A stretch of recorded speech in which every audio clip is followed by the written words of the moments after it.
Shabbat Shalom from Temple Concord. This week our Torah portion is Korach, and it tells the story of rebellion, of people fighting against the system and fighting against Moses. It's interesting, most years we read it and we see of Korach and what he's trying to do and the challenge that he's pushing Moses towards.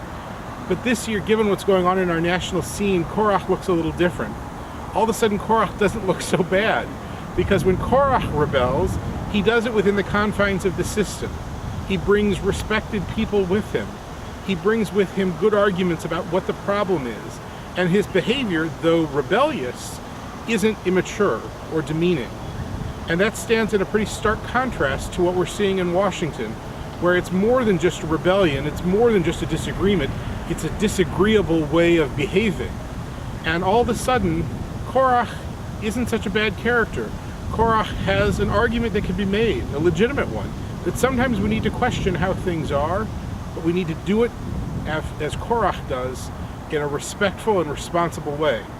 Korach, we know, gets shouted down, and he and his band ultimately end up being killed, actually. But their story of rebellion leaves much for us to discover. Their story reminds us that it's good to question once in a while, but that we need to be careful in how we do it. And we need to be careful in the results that rebellion may produce. I hope Shabbat is one that's not a time of rebellion for you, but rather a time of relaxation. Services on Friday night will be at 6 o'clock p.m. at the temple. Saturday morning we have text study at 9, Torah study at 10, and services at 11. And next week, the following week, we start into our summer hours, so the temple closes, the office closes around 3 o'clock.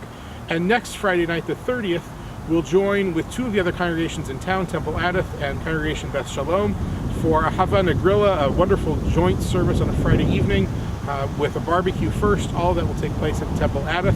We hope you can be a part of that wonderful evening together with the whole community. For now, though, I hope you'll consider the rebellion that Korach leads and compare it to what you're seeing in Washington.